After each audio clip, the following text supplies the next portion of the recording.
This is the story of a boy who had a strange and mysterious gift, the power to know how and when a person will die. How did he get this ability? Let's move into the story. The film begins with a tragic plane crash. The wreckage is scattered everywhere, and hundreds of people lose their lives. But miraculously, a small boy named Shin survives. Scared and searching for his parents, who are most likely dead, he suddenly hears the voice of a girl calling for help. But before Shin can do anything, a large piece of the plane falls on her. It's never revealed whether she survives or not. The scene shifts to years later. Shin has grown up and now works in a car garage. The garage owner treats him like his own son, and Shin sees him as a father figure since his real parents died in that crash. The owner is about to open a new garage and wants Shin to be the manager. But Shin refuses, saying he doesn't feel ready for such responsibility. The owner still gives him time to think, and even his daughter encourages Shin, believing he's the right person for the job. But not everyone feels the same. Another worker at the garage is jealous of Shin, constantly harassing him because the owner always values Shin more. One day, he shoves Shin, breaking his phone. After work, Shin goes to a repair shop, where he meets a girl named Ao. She tells him his phone model is very old and difficult to fix, but she still manages to repair it. That night, Shin can't stop thinking about her. The next day, while traveling by metro, Shin notices the hands of a man standing nearby slowly disappearing. Here, we learn the truth. Ever since the plane crash, Shin has had a mysterious power. He can see people's future, especially their deaths. The fading hands of the man are proof that he doesn't have much time left. But Shin can't do anything to stop it, so he simply goes back to work. Once again, the owner's daughter tries to convince him to become manager, but Shin gives no clear answer. Later that night, while passing by Ao's shop, Shin's eyes keep searching for her. Suddenly, he bumps into a woman on the street and notices her body is also disappearing. Curious and worried, he follows her, only to witness a speeding car run her over, killing her instantly. Shocked and helpless, Shin regrets that he couldn't save her.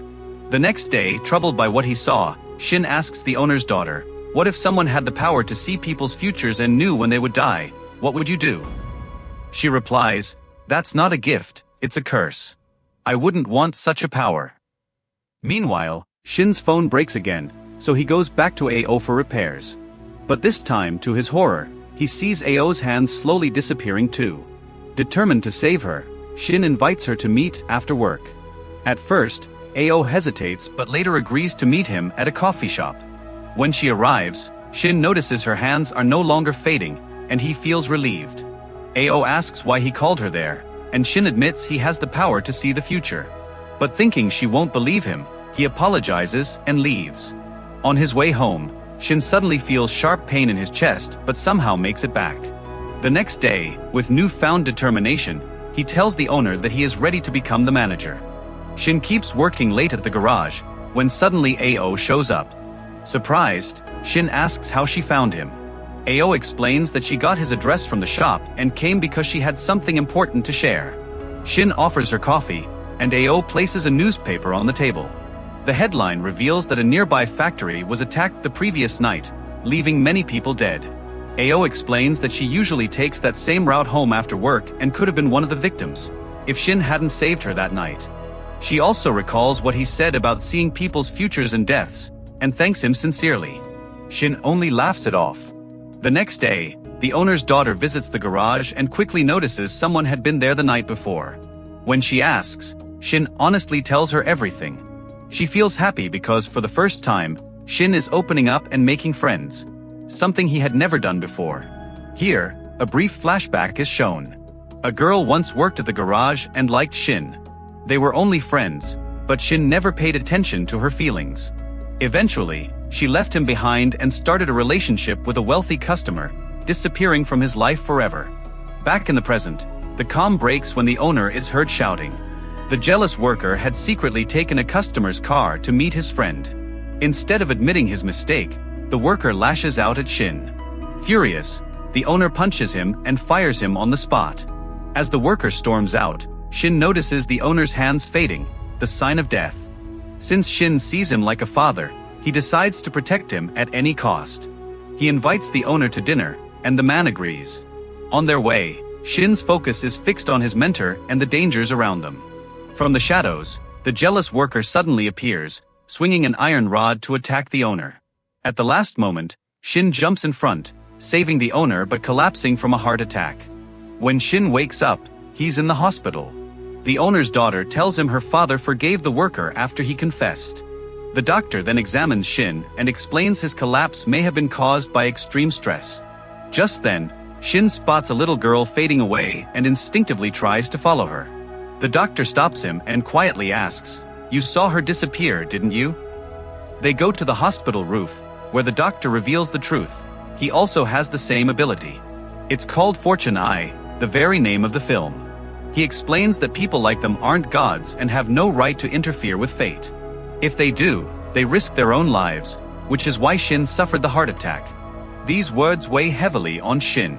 The next day, still restless, he calls Ao to meet him and unexpectedly proposes marriage. Shocked, Ao leaves without answering. But the very next day, she returns with her decision. She accepts. From then on, the two grow closer and their love deepens. Meanwhile, the jealous worker shows up again, this time begging the owner to take him back. Shin recommends the jealous worker for rehire, and because of this the owner takes him back. Grateful, the worker thanks both the owner and Shin. The next day, Shin secretly gets 2 rings made, one for himself and one for Ao. Later at the hospital, the doctor warns him that another heart attack could be fatal. Back at the garage, a young man comes to get his car repaired. Shin recognizes him. He's the friend of the rich customer with whom Shin's old colleague had run away.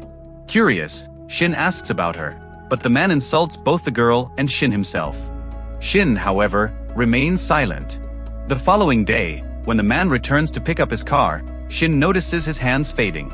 It meant he was going to die. This time, Shin decides not to interfere. A few days later, Shin attends the man's funeral. Watching his little daughter crying for her father leaves Shin deeply shaken. It reminds him of the girl at the plane crash he couldn't save years ago. Haunted by guilt, Shin spends the next day sitting sadly in a park, watching children play with their teacher. Suddenly, one of the little girls asks him for a ball. But as he looks at her, her body starts to fade, and shockingly, so do the other children's and even the teacher's. Alarmed, Shin checks their hands one by one, but the teacher misunderstands his actions and hurries the children away. In the process, a letter from the school drops. It says the children are leaving for a school trip by train. Realizing disaster is near, Shin goes to the station the next morning and sees many passengers also disappearing. He understands that the 7:30 train will meet with a deadly accident. Panic grips him when he remembers Ao also takes that train. That night, Shin rushes to Ao's house. Relieved to see her safe, he urges her to go away with him on a 3-day trip. She hesitates but finally agrees. Shin is happy, but he also knows he must save the school children and other passengers. He calls the school, begging them to cancel the trip, but without a solid reason, they refuse. That evening, Shin writes Ao a heartfelt letter, confessing everything, about his powers, the train accident, and his love for her. But the next morning, his plan collapses. Ao messages him that her coworker is sick, so she must open the shop and will travel by train as usual. Shin bolts from his house to stop her, but finds police waiting outside. Summoned by the schoolteacher's complaint that he misbehaved with the children. Desperate, Shin escapes custody and races to the station, only to find that Ao has already boarded the train. He grabs a taxi and speeds to the next station ahead of it. There, he sees construction work near the tracks and realizes the danger. A massive container is about to collapse onto the train. Acting fast, Shin lights a smoke candle and stands fearlessly in front of the oncoming train. Ao, sitting in the front compartment, spots him through the window and urges the driver to stop. The train screeches to a halt just in time, moments before the container crashes down.